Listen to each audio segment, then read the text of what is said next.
안녕하세요, 여러분. 오늘은 우리 일상에서 빠질 수 없는 커피. 하지만 잘못 마시면 독이 될 수 있는 방법들에 대해 이야기해 볼까 합니다. 먼저, 우리나라 사람들이 커피를 얼마나 마시는지 알아볼까요? 한국농수산식품유통공사에 따르면 한국인 1인당 연평균 커피 소비량은 약 377잔으로 하루 한 잔 이상의 커피를 마시는 셈입니다. 실제로 많은 사람들이 하루를 시작하기 위해 커피를 찾고 일하면서도 계속 커피를 마십니다. 커피는 피로를 풀어주고 집중력을 높여주기 때문에 많은 사랑을 받고 있죠. 하지만 이렇게 많이 마시는 커피, 건강하게 즐기는 방법을 제대로 알고 계신가요? 오늘은 커피를 건강하게 즐기는 방법을 알려드릴게요. 첫 번째로 주의해야 할 점은 커피를 너무 뜨겁게 마시는 것입니다. 커피가 너무 뜨거우면 식도에 심각한 손상을 줄 수 있습니다.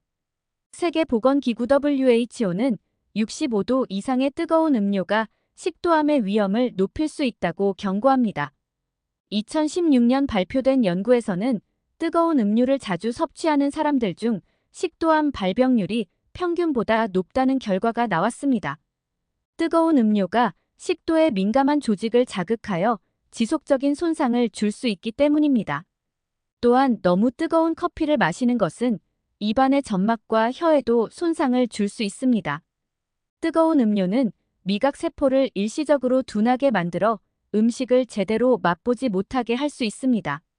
따라서 너무 뜨겁지 않게 약간 식힌 상태에서 커피를 마시는 것이 좋습니다. 적정 온도는 60도 이하로 유지하는 것이 바람직합니다. 이렇게 하면 커피의 풍미도 더 잘 느낄 수 있고 건강에도 좋습니다. 뜨거운 커피에 차가운 물을 살짝 섞어서 드시는 것도 좋겠네요. 두 번째로 중요한 점은 과도한 설탕과 시럽의 사용입니다. 달달한 커피는 맛있지만 과도한 설탕 섭취는 비만, 당뇨병 등 다양한 건강 문제를 유발할 수 있습니다. 2019년 미국 질병통제예방센터 CDC의 보고서에 따르면 높은 설탕 섭취는 비만과 제2형 당뇨병의 주요 원인으로 지목되었습니다. 이는 설탕이 혈당 수치를 급격히 올리기 때문입니다.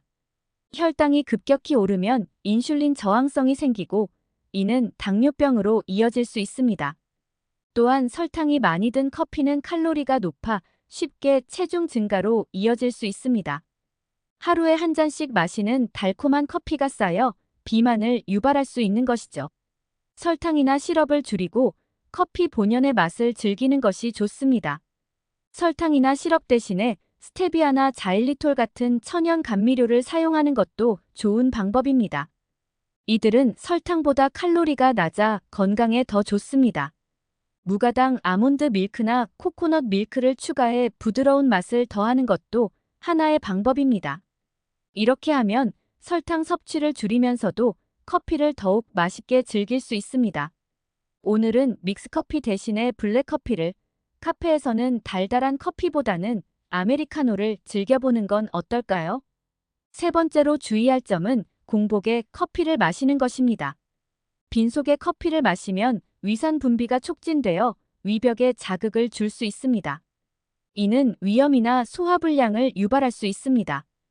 2014년 영국의 한 연구에 따르면 공복에 커피를 마시는 것이 위산 과다 분비를 일으켜 속쓰림과 같은 소화기 문제를 악화시킬 수 있다고 합니다. 특히 아침에 공복 상태로 커피를 마시는 것은 매우 좋지 않습니다. 공복에 커피를 마시면 위산이 과다 분비되어 위벽을 자극하고 이는 만성적인 위염으로 이어질 수 있습니다. 따라서 아침 식사 후에 커피를 마시는 것이 좋습니다. 이는 커피의 카페인이 식사 후에 더 효율적으로 흡수되고 위를 보호하는 데 도움이 됩니다. 아침 식사로는 밥, 빵, 과일 등 다양한 음식을 섭취하여 위를 보호해 주세요.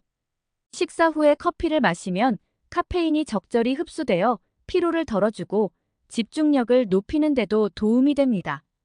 또한 커피와 함께 과일이나 견과류를 섭취하는 것도 좋은 방법입니다. 이는 위를 보호하고 영양소를 균형 있게 섭취할 수 있게 해줍니다. 공복에 커피를 마시는 습관을 바꾸는 것이 중요하며 이는 장기적인 건강을 지키는 데 큰 도움이 됩니다. 커피를 마시기 전에 물 한 잔을 마시는 것도 위를 보호하는 데 도움이 될 수 있습니다. 물을 먼저 마시면 위산이 중화되어 커피가 위에 주는 자극을 줄일 수 있습니다. 네 번째는 과도한 커피 섭취입니다. 하루 권장 카페인 섭취량은 성인의 경우 약 400mg인데 이는 커피 4잔 정도에 해당합니다. 과도한 카페인 섭취는 불면증, 심장 두근거림, 불안 등을 초래할 수 있습니다. 2013년 미국 심장학회 AHA는 과도한 카페인 섭취가 심장 건강에 악영향을 미칠 수 있다는 연구 결과를 발표했습니다. 특히 카페인은 혈압을 상승시킬 수 있어 고혈압이 있는 사람들은 더욱 주의해야 합니다. 또한 카페인은 중추신경계를 자극하여 불안감이나 손 떨림 등의 증상을 유발할 수 있고 이뇨작용을 촉진하여 탈수를 유발할 수 있습니다. 커피 마신 후에 화장실을 자주 가는 경험 다들 있으시죠? 따라서 커피를 많이 마시는 사람들은 물도 충분히 섭취해야 합니다.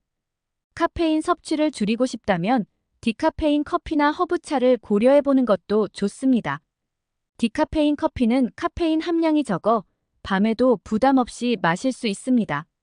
하루 동안 카페인을 균형 있게 섭취하는 것이 중요하며 이를 위해 하루 섭취량을 기록해보는 것도 좋은 방법입니다. 마지막으로 주의해야 할 점은 늦은 시간에 커피를 마시는 것입니다.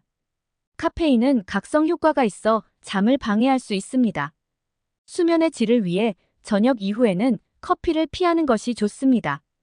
2020년 수면 연구 저널에 게재된 연구에 따르면 잠자기 6시간 전의 카페인 섭취도 수면의 질을 저하시킬 수 있다고 합니다. 이는 카페인이 몸에서 완전히 배출되는데 시간이 걸리기 때문입니다. 늦은 시간에 카페인을 섭취하면 잠들기 어려워지고 수면의 질이 떨어질 수 있습니다. 수면 부족은 다음 날의 피로와 집중력 저하로 이어질 수 있으므로 저녁 이후에는 디카페인 커피나 허브차를 마시는 것이 좋습니다. 이렇게 하면 카페인의 각성 효과를 피하면서도 편안하게 잠자리에 들 수 있습니다. 또한 늦은 시간에 카페인을 섭취하면 신경계가 과도하게 자극되어 불안감이 증가할 수 있습니다.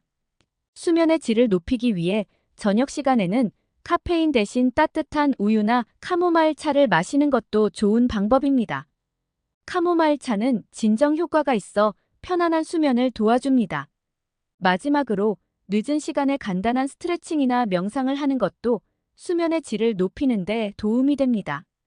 이러한 습관들은 모두 카페인의 각성 효과를 피하고 건강한 수면 패턴을 유지하는 데 큰 도움이 됩니다.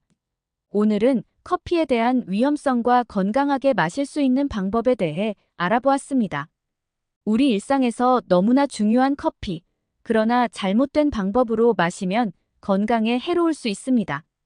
오늘 말씀드린 점들을 꼭 기억하셔서 건강하게 커피를 즐기세요. 특히 커피를 적절한 온도로 마시고 설탕과 시럽 사용을 줄이며 공복에 마시지 않는 것이 중요합니다. 또한 카페인 섭취량을 조절하고 늦은 시간에는 카페인을 피하는 것이 좋습니다. 이러한 작은 습관들이 우리의 건강을 지키는 데 큰 도움이 됩니다. 커피를 건강하게 즐기는 방법을 알게 되셨다면 이제부터는 더 신경 써서 커피를 마셔보세요. 건강한 생활을 위해서는 작은 습관의 변화가 큰 차이를 만들 수 있습니다. 오늘의 정보가 도움이 되셨다면 구독과 좋아요 부탁드리고 더 많은 건강 정보를 원하신다면 계속해서 저희 채널을 지켜봐 주세요. 감사합니다.